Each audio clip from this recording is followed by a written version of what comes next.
सोचिए, एक कंपनी का स्टॉक उसकी कमाई से 80 गुना ज्यादा महंगा। ये कैसे हो सकता है? आज हम लॉरस लैब्स के इसी दिलचस्प रहस्य से पर्दा उठाने वाले हैं। तो सबसे बड़ा सवाल यही है कि आखिर इन्वेस्टर्स इस कंपनी के लिए इतनी भारी भरकम कीमत चुकाने को तैयार क्यों हैं? चलिए इस पड़ताल में थोड़ा और गहरा उतरते हैं। सबसे पहले जरा इस फर्क पर नजर डालिए। जहां पूरी फार्मा इंडस्ट्री का औसत पीई रेशियो करीब 35 के आसपास है, वहीं लॉरस लैब्स 80 पर ट्रेड कर रहा है। ये इंडस्ट्री के एवरेज से 2 गुने से भी ज्यादा है। और यही वो पहेली है जिसे हम आज सुलझाएंगे।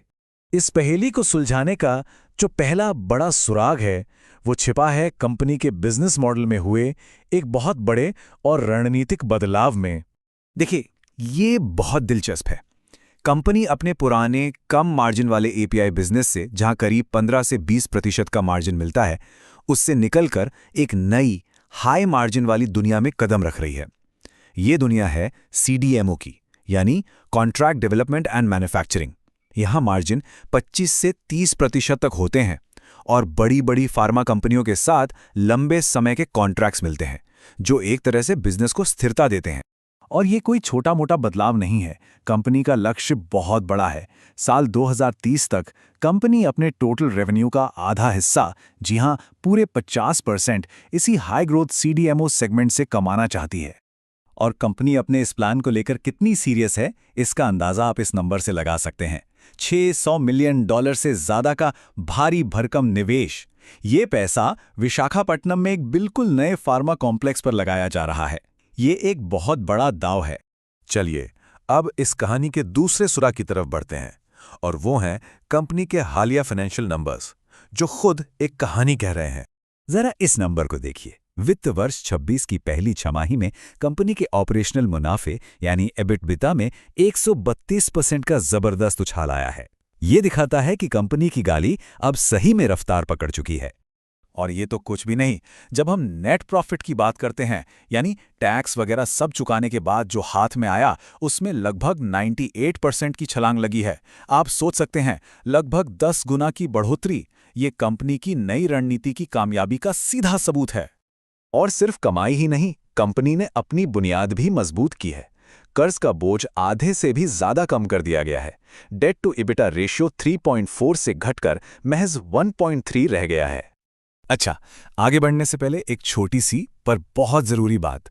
देखिए, ये हमारी एक विनम्र कोशिश है इस पूरे मामले को समझने की। इसे किसी भी तरह से खरीदने, बेचने या होल्ड करने की सलाह ना समझें। कोई भी वित्तीय फैसला लेने से पहले अपने फाइनेंशियल एडवाइजर से सलाह लेना बहुत जरूरी है। तो अब तक हमने ये तो समझ लिया कि लॉरस लैब्स में बाजार की इतनी दिलचस्पी क्यों है, पर असली सवाल तो ये है कि क्या इसकी आज की कीमत सही है? चलिए अब इसे एक एनालिस्ट की नज़र से देखते हैं। इसके लिए प्रोफेशनल्स एक बहुत ही पावरफुल टूल का इस्तेमाल करते हैं, जिसे कहते हैं डिस्काउंटेड कैश फ्लो या डीसीएफ। अब ये सुनने में थोड़ा मुश्किल लग सकता है, पर आसान भाषा में इसका मतलब है भविष्य में होने वाली सारी कमाई की आज की तारीख में कीमत निकालना। ये प्रोसेस आमतौर पर 3 सिंपल स्टेप्स में होता है। पहले, आप अंदाजा लगाते हैं कि कंपनी भविष्य में कितना कैश कमाएगी। फिर एक डिस्काउंट रेट तय करते हैं, और आखिर में इन सबको मिलाकर कंपनी की आज की असली वैल्यू निकाल लेते हैं। तो जब हमने लॉरस लैब्स पर ये डीसीएफ एनालिसिस किया, तो जो नतीजे सामने आए वो काफी सोचने पर मजबूर करते हैं।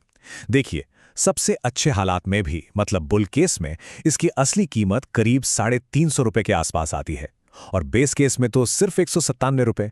ये दोनों ही नंबर्स इसके मौजूदा मार्केट प्राइस से काफी नीचे हैं, जो साफ साफ इशारा करता है कि स्टॉक शायद काफी ज्यादा महंगा है।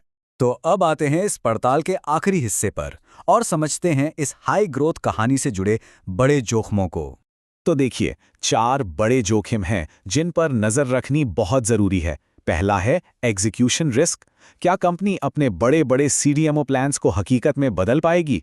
दूसरा, वैल्यूएशन रिस्क। जब कीमत इतनी ज्यादा हो तो एक छोटी सी गलती की भी गुंजाइश नहीं बचती।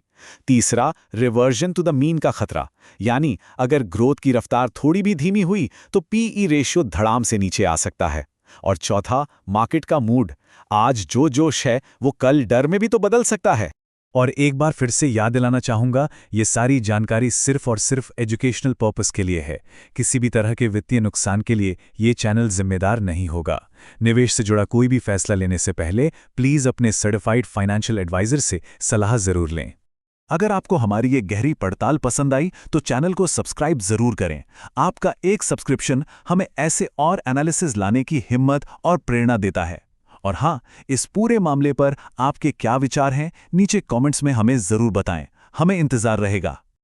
और आखिर में एक सवाल जो सोचने लायक है, क्या किसी ग्रोथ स्टोरी का बड़ा सपना और उससे जुड़ा संभावित इनाम उसके ऊंचे वैल्यूएशन के बड़े जोखिम को सही ठहराता है? इसका जवाब हर निवेशक को अपने लिए खुद ही ढूंढना होगा।